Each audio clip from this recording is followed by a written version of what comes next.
It was the first Tuesday of the month, or so Conrad believed. Over the years he became increasingly paranoid that he had missed a day here and there. Maybe after a particularly heavy drinking session, he could have conceivably slept for 2 days. He could never be sure. He marked his calendar daily and diligently, and tried to trust his instinct of his surrounding environment. The seasons did seem to make sense. It was winter and very cold. A great wind blew. The first Tuesday of the month signalled it was time for his trip, an event he particularly enjoyed as it meant being out in the open country, for a short time at least. He got dressed and put on his heavy winter coat and sturdy black boots. Then he stomped over to the stables at the back of the windmill. Standing strong and fearless was Horatio, a blue dun fjord horse. He had been his companion for many years, but the two seldom left the windmill. Hello, my friend. It's time for our trip. Conrad stared into the creature's deep brown eyes. I heard it again, Horatio. Did you see anything? No. You think I imagined it? Maybe I did. Maybe not.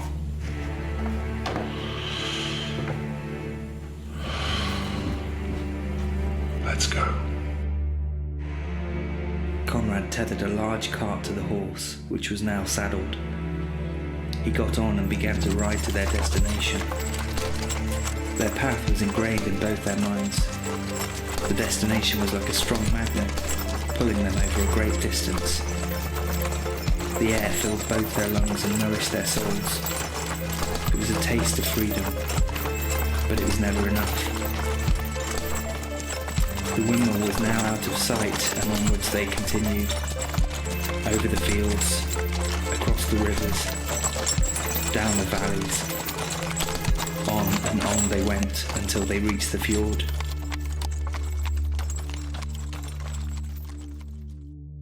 Nightfall, and with it a new storm. The fjord was ahead. They had finally arrived.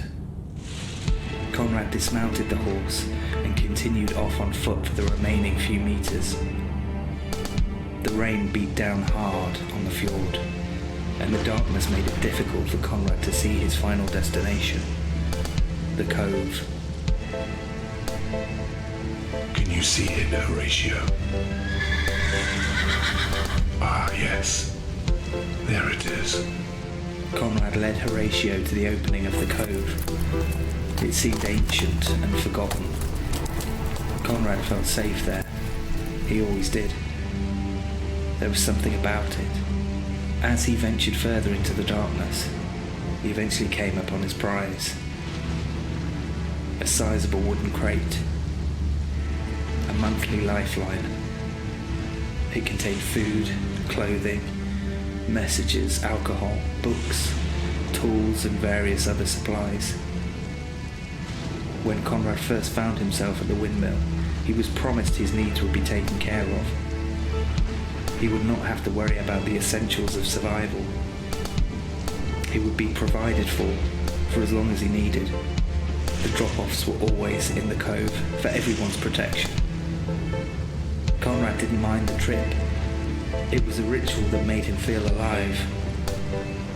He levered the crate onto the back of the cart and made his way home.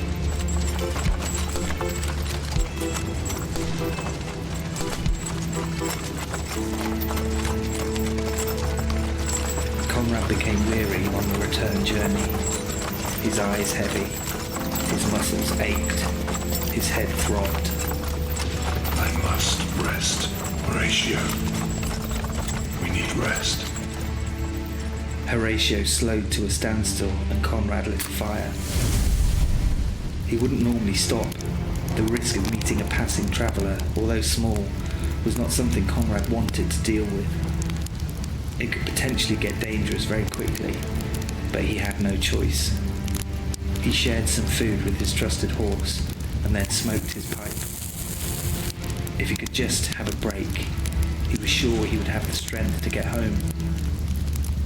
Just a few minutes. Just a few. Conrad fell asleep.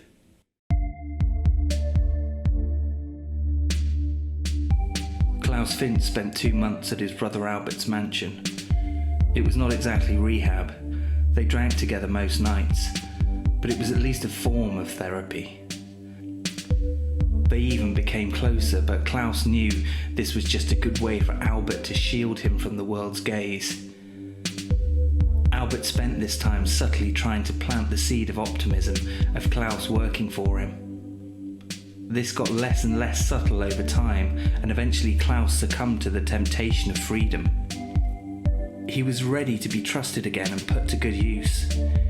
It would hopefully give him some purpose, help him regain his confidence, get him back on track so he could start to paint again. He was ready, and almost thankful to Albert. Right. You take care. Byron is waiting outside to take you to the airport. Don't let me down. I won't. Thanks, Albert.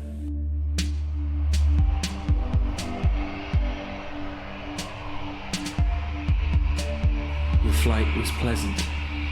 It was a private plane with a small crew and some humanitarian workers. Everyone seemed friendly, as though they were all off on a company retreat. The cargo was in a box in the undercarriage of the plane, heavily marked with chemical symbols and danger to life signs. It seemed perfectly safe though. There were also stacks of other boxes with medical aid written on them. At 2200 hours they descended and landed in a small private landing strip in Sweden. As Klaus departed the aircraft, he was greeted by the captain. Hi, I'm Nora. Nice to meet you. I hope you enjoyed the flight. You're new? Hi, yes. First trip. Looking forward to getting started.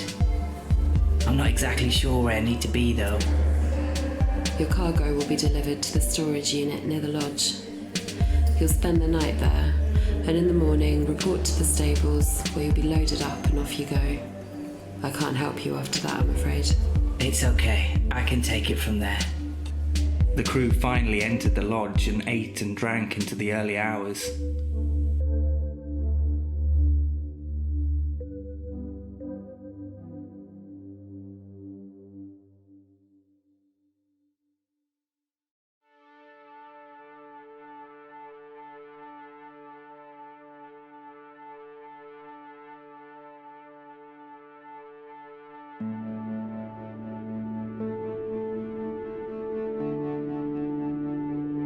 Conrad drifted back into consciousness. He didn't know how long he had slept, but it was still dark. There was a new chill in the air, and Conrad felt unease. The fire was reduced to cinders, so he packed his things and continued to ride home. His mind was racing. He wondered when his next body would be delivered. Perhaps there was a letter in this latest delivery. Sometimes he got no notice at all. There could even be a coffin waiting for him on his return. He would leave it till the morning if there was. The journey would surely be coming to an end soon. A mix of relief to be home to the windmill and upset that he would not leave again for a month. All of a sudden, Horatio came to a halt. What is it, Horatio? Come on. You must return home. The horse would not move. It was not like him.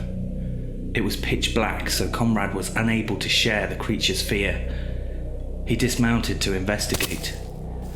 As he stepped further and further away from Horatio, he began to hear a noise. He couldn't make it out, but he must investigate further or risk being stranded. The noise got louder. It seemed to be coming from a nearby tree. Maybe it was a traveller. His heart pounded. He did not want to hurt anybody, but if it was a choice between him and a witness, he would not hesitate in defending himself. He pulled a large hunting knife from his belt and prepared himself for attack. He got closer to the tree. In the darkness, he began to make out a shape. It was large and high up. There he saw it. A body hanging from a noose, swinging from side to side in the treetop. The fear gripped him round the throat. He could not scream or move. He was rooted to the ground. He felt vulnerable, as if there was an army ready to leap out of the darkness and attack. He tried to breathe and calm himself. He had seen 1,000 bodies. This was just another, and not his concern. He needed to just get back on Horatio and continue home. As he slowly regained his sense of reason, he sheathed his knife and turned around to face the horse. The swinging stopped. Conrad quickly darted back around. The head of the body turned to him. Its eyes sprung open.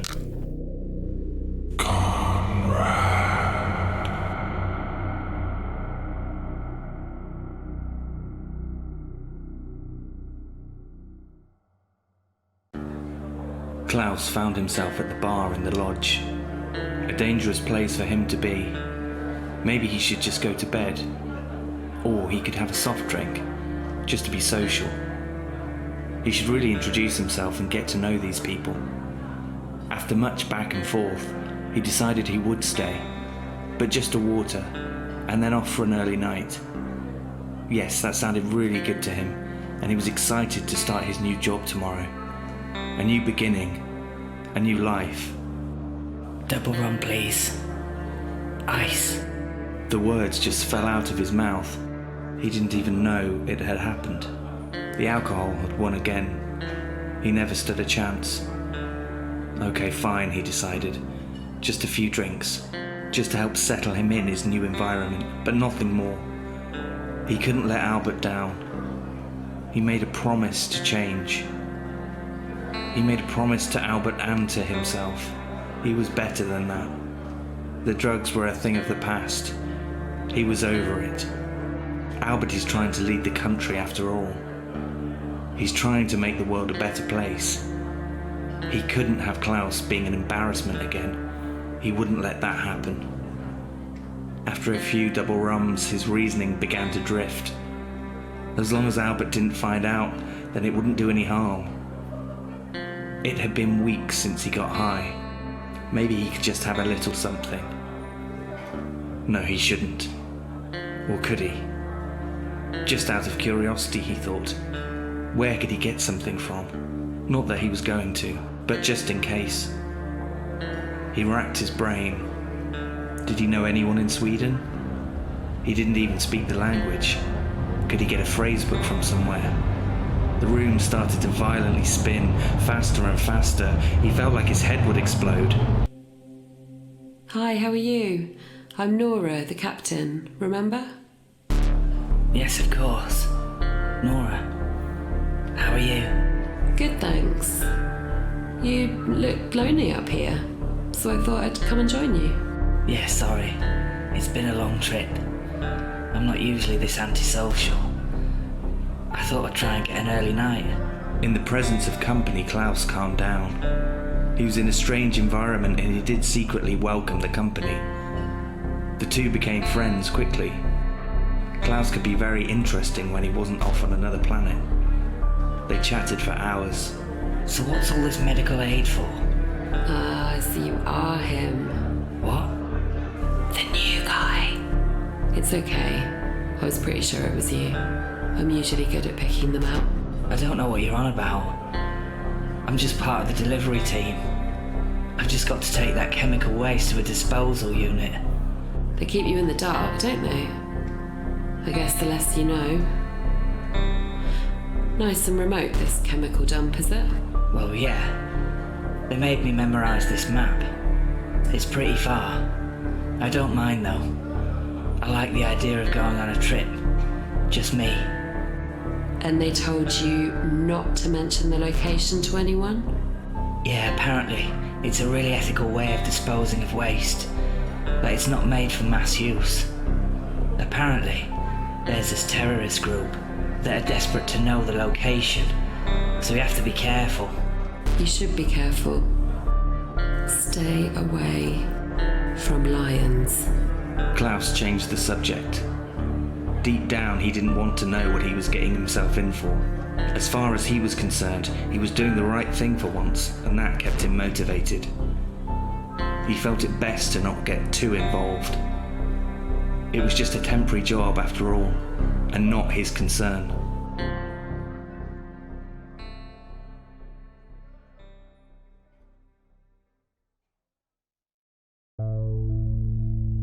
A week had passed since Conrad made his pickup. He had tried to forget the trauma of seeing the body hanging in the tree. He tried to convince himself it was all just an illusion, or maybe he'd still been asleep. After he heard the creature say his name, he blacked out and found himself lying in the dirt, woken by the blinding sun of the following day. The body had disappeared, but the noose was still there. Conrad ran to find his horse and raced home as quickly as Horatio would go. The following day, he unpacked his goods. There had been a letter in the delivery. A new body was coming. It would be there in a few days.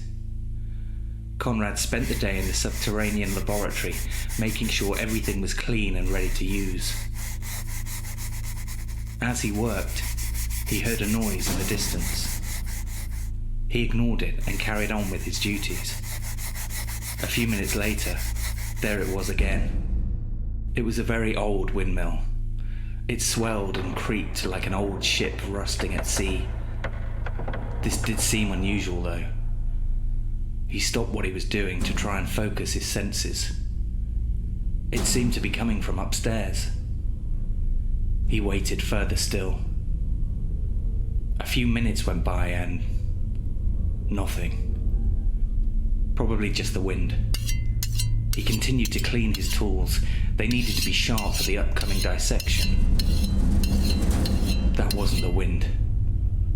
It was coming from upstairs. Maybe a bird had got into the roof. It sounded big. Be calm, Conrad. There is nothing to fear. Just go and see. Conrad climbed the steps of the windmill. Higher he ascended. It was coming from his room. He opened the door. It was coming from his old oak wardrobe, as if someone was trapped inside. Hello? Is anyone there? Speak. I do not want violence. Answer me. Speak. All Conrad could hear was the banging. He took a deep breath.